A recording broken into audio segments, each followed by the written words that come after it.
Actually, it's a great pleasure to be here, and thank you, Graham, and everybody for those of you who are involved in organising this event. It is actually quite emotional, slightly coming home, because I was born 7 miles down the road that way, and then my late father, he lived most of his life about 8 miles down the road that way. So this is it's just a very emotional part of our family. And I don't know whether I should say or not, I had a girlfriend that way. Anyway, it's great to be here. And goodness me, there's quite a lot going on at the moment. Just a few things. And I've suddenly found myself with a new job. I had nothing to do most afternoons, so that's. But there really is a lot going on, and I know some of you may well have been helping us down in Caerphilly, where there is obviously a massively important election taking place as we speak. There's about 2 hours until the polls close in Caerphilly, and that will be a massive result. It's a 2-horse race between ourselves and Plaid, in what is literally the original home of the Labour Party.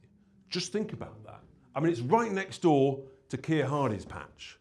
And here we are, over 100 years later, Labour will be lucky to get between 10 and 15%. Just think about that. That is the extent of the change that is going on. The Conservatives, I think they're standing, but it's not quite clear. They will not save their deposit. And touch wood we win, but it will be close. But I've been down there the last 2 Sundays with our comedian MP, Lee Anderson, who's on cracking form, sends his regards. And so we've all been, working really, really hard. And it will be a seismic moment, because Graham mentioned about there's by-elections going on every single week, every Thursday, and week in, week out, we are winning by-elections. We've won more by-elections than anybody else since May, I think, is the reality. And in some areas, we're now winning 60% of the vote, over 60% of the vote. So I think it's fair to say, folks, something's going on out there. Something is definitely happening. And you look at the polls, we've led in 120 plus national polls, and we're at a slightly interesting stage in history where the Green Party are now, they're polling not dissimilar to the Lib Dems. There's one poll that had the Green Party on the same vote as the Labour Party. And the Greens they're led by some new character. Look, well, madam, goodness me, I'd get cancelled for that. But in all seriousness, so he's not quite clear of his name. We're not sure if he's Zach, or is he David, or is he something else. He's not quite clear about the definition of a woman. And he thinks that borders should be completely open. Everyone's welcome. Don't worry about the cash, don't worry about the money. You can just tax the rich and everyone will stay here and that'll be fine. It's just absolutely mad what is going on. But it does show that the Labour Party is now in serious trouble, because they've got us being troublesome on one side, and they've got the Green Party being very troublesome on the other side. And they actually don't know which way to turn. But they know they are in serious, serious trouble. And frankly, good. Because when you think about what is going on, I use that old expression that the Tories broke Britain and the Labour Party is in the process of bankrupting Britain. It's true. And, just the numbers are truly shocking. So here we are, 6 months into this financial year, and we have successfully, thanks Rachel, we've borrowed £100 billion in 6 months. No one knows what that number is. I'll tell you what it is. It's about £3,500 per household. So that's just an unsecured loan by the government on every one of your homes, on top of the £5,500 they borrowed from the value of your home last year. And on it goes. And we all know, whether it's at home, at work, or whether you're running a country, if you keep spending more than you're earning, don't be surprised if at some point the lender says, hang on, I want my money back. At that point, you bust. And candidly, that is where we're heading. It's very grim. Now, you could say, well, don't worry, Richard, we're growing, it's all fantastic. I mean, it's a bit like the old days when property values were going up and up and up, and you know, you might take out a bit of extra mortgage to pay something for whatever. That's fine when things are going well, when the sun is shining.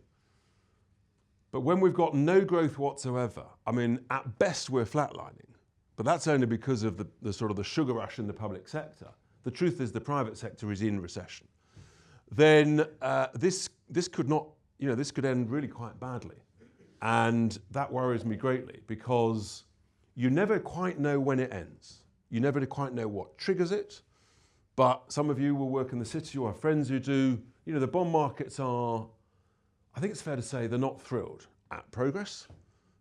They were very grumpy a few weeks ago, and at some point in this parliamentary term, they could get very, very grumpy indeed. And if they say that they want 6.25% to lend the government 30-year money, then we are in real trouble. And then you could have a situation where there's like almost a bond market strike. Then you have a sterling crisis, and that leads to an inflation crisis. But don't worry, inflation's going very well, isn't it?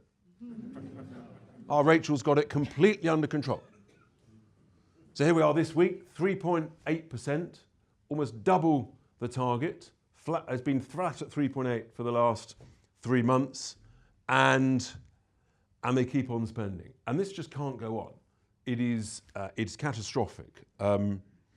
And wherever we look, and I've sort of talked about this a lot recently, we've got to stop spending more than we're earning. We've got to cut the vast amount of wasteful spending, which we see in our daily lives, whether it's by the council or by the government. And we are now running 10 councils. We are the largest party in 3 others. And I'm delighted to sort of be the head of the whole process. Doge is a philosophy of saving money that all of us as councillors and elected people have got to do, and that's what we do. We've got nearly 1,000 councillors now. We're a whisker under. Truly remarkable. And we're making great progress despite all the stuff you read in the press. Read between the lines, not read on the line. And we're going to be talking about this a lot in the coming weeks, because in the run-up to the budget, we're going to be talking about numbers, about economy. And I know, based on what we're seeing in the councils, that we can save an absolute fortune. In one county council alone, because I was a pain in the arse, and said to the leader and the deputy, I said, we're not going to sign that deal, that's a terrible deal, don't do it. They went back to the people in this waste company, renegotiated the contract, long-term contract, and we saved £83 million just by being a pain in the arse. That's quite something. And that's just one example. I mean, this is real money. That's give or take in the 30-year deal, it's £3 million a year. And so we're doing that all over the place. And we will talk about that in numbers over the coming weeks, because essentially we're sort of 6 months in. So we're making good progress there. Easy. Do you think we've been welcomed by our lovely friends, the council officers? Have I got news for you? I mean, seriously. Some of them have been great, in fairness. Celebrate the good. But some of them have been interesting in their approach. You know you've got trouble when head of legal stands up and says, my job is to stop you. Got 20 lawyers in-house. And the first thing he does is go out-house to get some legal advice. Why the hell do you need 20 lawyers in-house if you don't trust them? This is what's going on. The stories are all over the place. And another area of saving, some of you will be familiar with the sort of the local government pensions industry. And I just sort of thought, well, I haven't got much on in the summer. So I spent a slightly interesting August and July reading dozens of pension fund accounts. Had a team working on it, and we thought this isn't looking very good. Put down the Jilly Cooper. It wasn't as much fun, I've got to say, reading pension fund accounts. And we discovered the amount of overcharging going on, and the degree of underperformance, and it was pretty shocking. Some of you may have seen that we gave a press conference on it, and if I told you that the essentially these pension funds are paying somewhere between 4 and 6 times the going rate for what they should be paying. Hundreds of millions of pounds just in 13 councils alone being overpayment of fees into a bunch of things, including a whole load of, you guessed it, climate opportunity funds. Now, fine if they were going to perform well, but of course actually they are one of the main reasons why the performance has gone down the plug hole. And the underperformance of these funds relative to the benchmarks. So cumulatively across this piece, billion to $1.5 billion a year, every year for the last 5 years. This is what's going on, and it's an absolute scandal. That, between it, sort of 6 to 8% of all council expenditure. Now, as you can imagine, the investment management industry is thrilled with me, absolutely thrilled. I got a very nice letter from them earlier this week, trying to defend their position, trying to defend the indefensible, and I'll meet them in due course. But this is, and so of course the blob is all of a sudden coming at me hard with all sorts of stuff, and we'll deal with this. And but by highlighting it, we're saying we've got to do things differently, and we'll keep on saying that. There is so much money to save, and that's why at the council level, and we've got inflation and things, but there is a lot of money to save. But there is also huge burdens being put on councils by the government, and we'll talk in the next few weeks about some of those, which again is when you hear the details, you will be shocked, and in some senses you will be appalled. And likewise at the national level, there is masses of money to save. So they told me off at the election. They didn't think we could save £5 and 100. And despite the fact that savings was the very first page of our contract, they said, no, Richard, you can't save £5 and 100. You might be lucky to save £1 and 100. Well, from what we're experiencing in the councils, we know full well we can save that. And when you hear that 1.9 million folk from overseas who apparently came here to work, that was what we were told was the great joy of immigration in the last 20 years, was people would come and help fill jobs and work. Well, I think the clue's in the word work. And so if you come here and you say, no, I don't want to work, I just want to claim benefits, that doesn't work for us.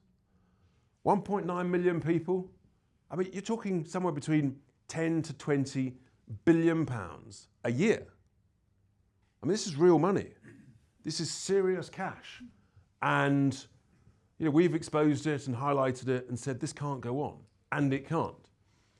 When I said over a year ago about net zero, I said, well, I think it's costing about 30 billion a year of taxpayers' cash. And they all said, no, Richard, don't be daft. A year and a bit later, the Office for Incompetent Forecasting, I'm so sorry, silly me, the Office for Budget Responsibility, who are now the lexicons of everything that Rachel does, they said, actually, we've taken a check out of this, and good Lord, Tice is right. It's about 30 billion a year. And then the Climate Change Committee, they haven't invited me for lunch, I've got to be honest. They said it's somewhere between 25 and 30 billion a year for the next few years. And you're sort of getting the impression, I don't want to be glib about this, but when you're talking that many billions, a billion here, a billion there, very soon you're talking about serious money. And so if we scrap net zero, which is the plan, then we can save that. And it has got to be stopped, and it's got to be stopped immediately, as soon as we get into power, because that is the main plan. Lincolnshire is the county where I'm an MP in Boston, Skegness. And just last Saturday, I was at a protest against a solar farm proposal that Red Ed Miliband. Anyone a fan of Red Ed? Funny, you see, when I rise in the House of Commons and he's there, the question is whose steam rises out of their ears first? Is it my steam or is it his steam? He goes nuts when I talk about net stupid zero. Absolutely tonto. But he approved last week a proposal for 3,000 acres of solar panels surrounding at least one, if not sort of 1.5 villages in rural Lincolnshire, some of the finest, most productive farmland. And it actually, literally I had local folk weeping weeping in tears. You talked about a lady weeping, and I've had constituents weeping at me, whether it's for that or whether it's for hundreds and hundreds of ugly pylons coming down the constituency. This stuff is absolute insanity, and it's coming all over the country. So we've made it very clear that we're going to stop this nonsense. We have, and not only do we save a huge amount of money, but we stop the desecration of our countryside, and I just don't see how it's conserving the countryside or environmentally friendly to cover them with solar panels that come from China. I'll come on to them in a minute. And so we've told the renewable energy industry, we've said, if you bid in this latest round, what they call allocation round 7, if you bid for wind turbines or solar farms and you require subsidies, don't expect us to honour the contracts after the next general election. We're going to rip it up. We're not going to be lied to. We're just going to rip it up.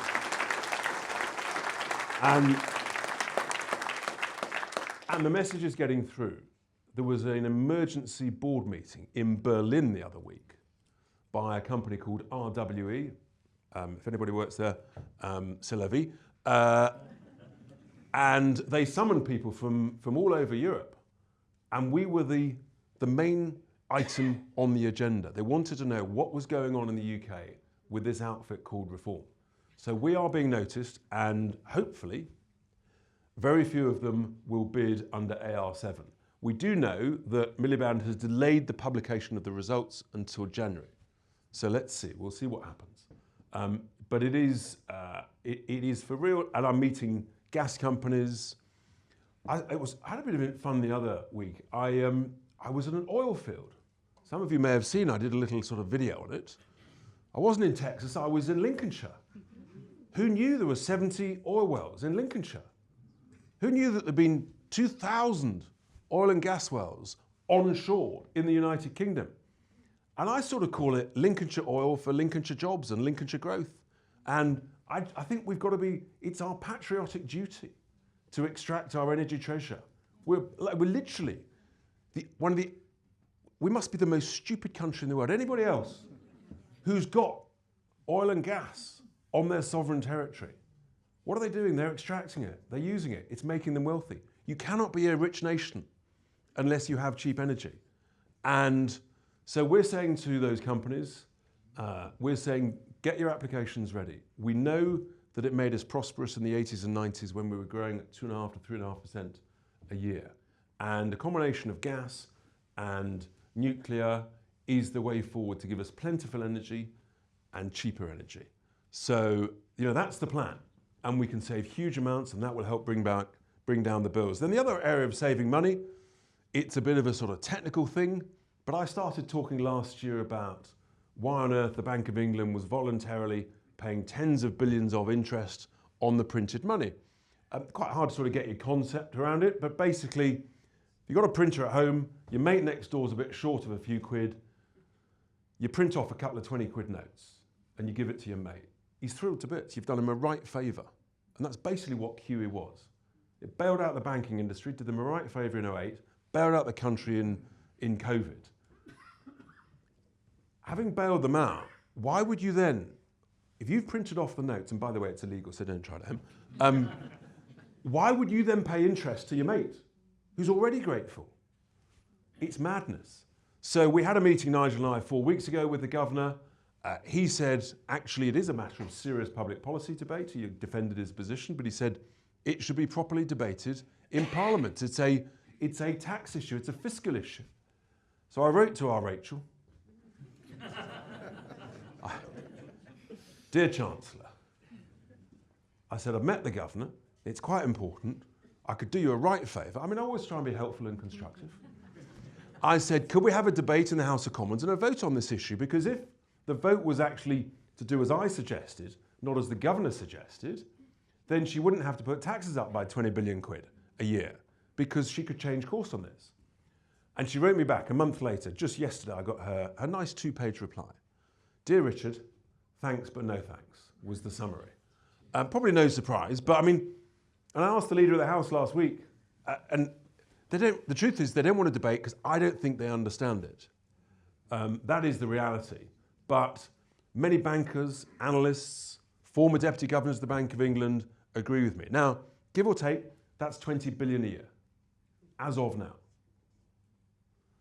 And then they shouldn't be doing quantitative tightening. That's also billions a year. They have reduced that, I think partly from a bit of pressure from us. So there's loads of ways that we can save money.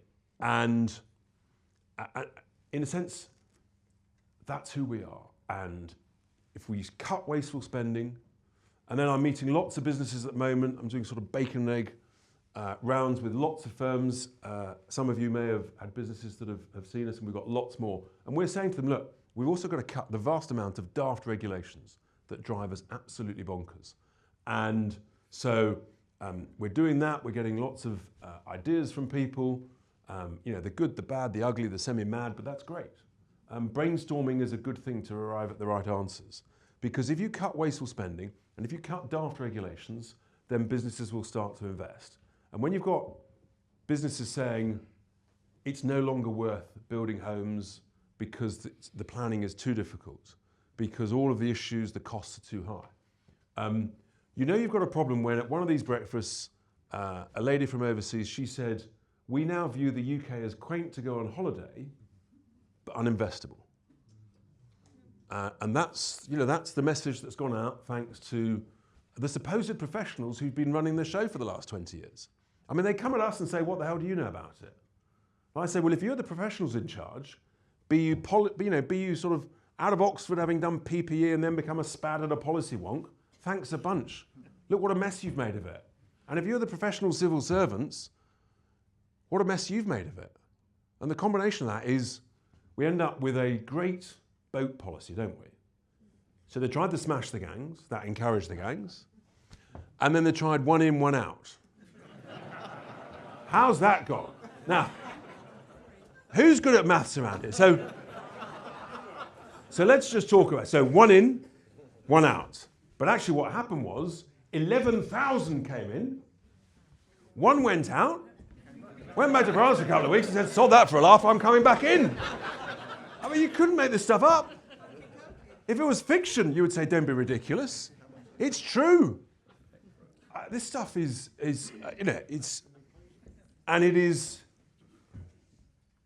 destroying trust in, it's actually destroying trust in our authorities, in politicians. It's actually destroying trust in the very fabric of the United Kingdom. Wherever I go, it's the first thing that everybody talks about across the piece. Actually, of all political persuasions, everyone knows this is completely and utterly unsustainable. And we keep telling the government what to do, but they just won't do it. And of course, it's the vested interest. And all these things, if you don't understand something, follow the money. And that's the bottom line. And people are making a lot of money on this side of the channel, and they're quite happy for this to carry on. And as you can see, you may have sort of seen on the House of Commons, we have very friendly, helpful engagement with our colleagues in the House. We have to talk very nicely to them. We have to be very polite. Honourable member this and that, and that's all great.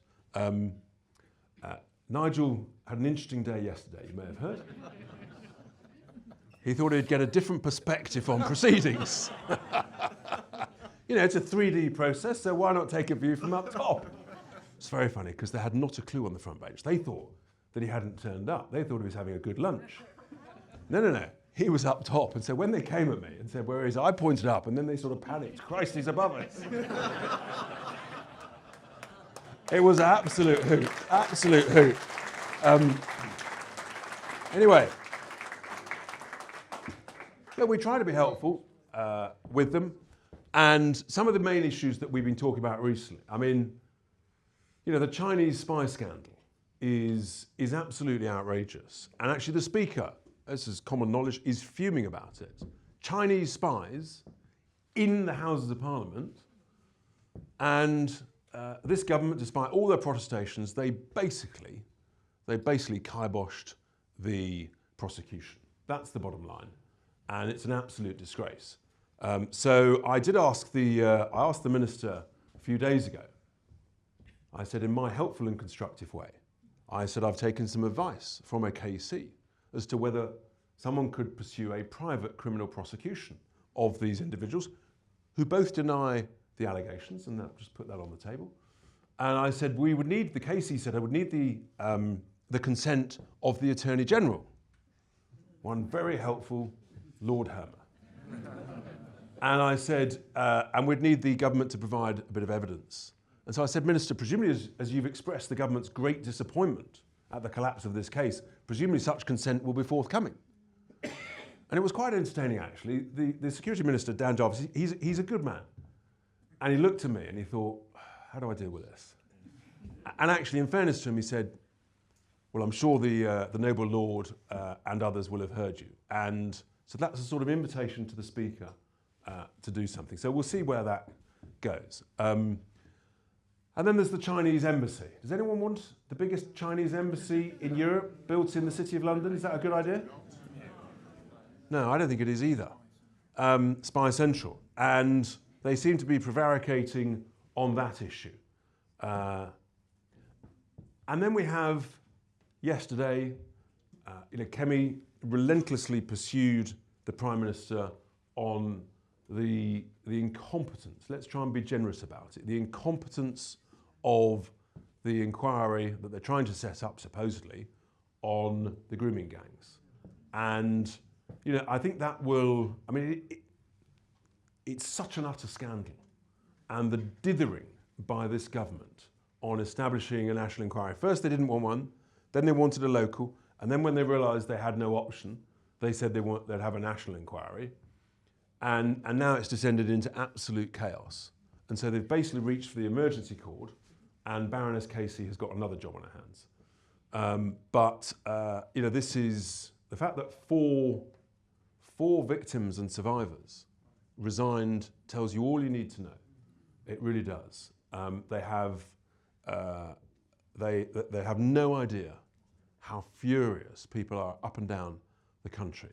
And you talk about another area with regard to foreign policy that is completely and utterly bonkers. And that is the issue of the Chagos Islands. And actually, Graham talked about being optimistic. And there is hope out there. And just at Waterloo Station coming down here, a Chagossian saw me, came halfway across the station and said, thank you so much for standing up for the Chagossians. And I thought, that's a proper thing. And this is literally the worst property deal ever done by this government in the history of mankind. A strategically vital freehold. Generally, when you have a freehold, when you sell it, the deal is they pay you. Particularly if it's valuable. And when you've got a really valuable one, why in God's name would you pay them to take a long lease? And then if you sublet it from your long lease to our good friends, the Americans, you might ask the Americans to chip in. But no, our brilliant negotiator, Jonathan Powell, didn't think that worth asking. So we've essentially paid to give away this valuable strategic asset. And we did the sums with inflation over the lifetime of the project. It could be as much as £50 billion over the lifetime of the lease. Absolute disgraceful. So there's just incompetence wherever you look. And at one moment you sort of despair. And I've had a resident in Boston. She came up to me. Actually, it was in the winter, and she burst into tears. She just burst into tears and said, I don't know how we're going to cope. But there is hope out there. I promise you, in the same way that a bad boss can ruin a good business in a couple of years, and my God, Starmer's doing a good job of ruining this country in a couple of years. Whether he lasts another 18 months, who knows? But the optimism and the hope and the passion that we must all have is that actually we can turn this round. A good boss can turn around a business in 2 to 3 years. And I know that's what we can do. From everything that we're seeing, we absolutely have that confidence. And what's remarkable is the growth we've got. Approaching 500 branches now. Many representatives of branches here. And we couldn't do this without everybody chipping in and helping. We're a sort of noisy team in Parliament. But actually, this is a massive team effort. I call our councillors a family. Apart from the toe rags that decide it's a good idea to video a private meeting and then send it to The Guardian. That is not, when you're a family, you have your debates and your fun and your Christmas row behind closed door. You don't record it and send it to The Guardian. But I say to people, actually we're a family, we've got a massive, massive job. It's incredibly important. And together we are confident, we're optimistic. We know that as we win more county elections, council elections over the coming years, where we're allowed to, by the way, and they probably will council a bunch more, we know we can turn this around. And if we do that, if we work hard, all of us, spread the word, have passion, have hope, recognise that we're all human, we'll get a few things wrong. It's the nature of life. We'll screw some things up. We're not perfect, and we're moving at unbelievable speed. So we'll just be honest about that when we mess it up, but we'll keep pushing on. And I know, Nigel knows, and I hope that all of you know, that with that effort, with that passion, with that hard work, and it is seriously hard work for everybody, we will turn this around, we'll win the next general election, and we will save the United Kingdom. Thank you very much.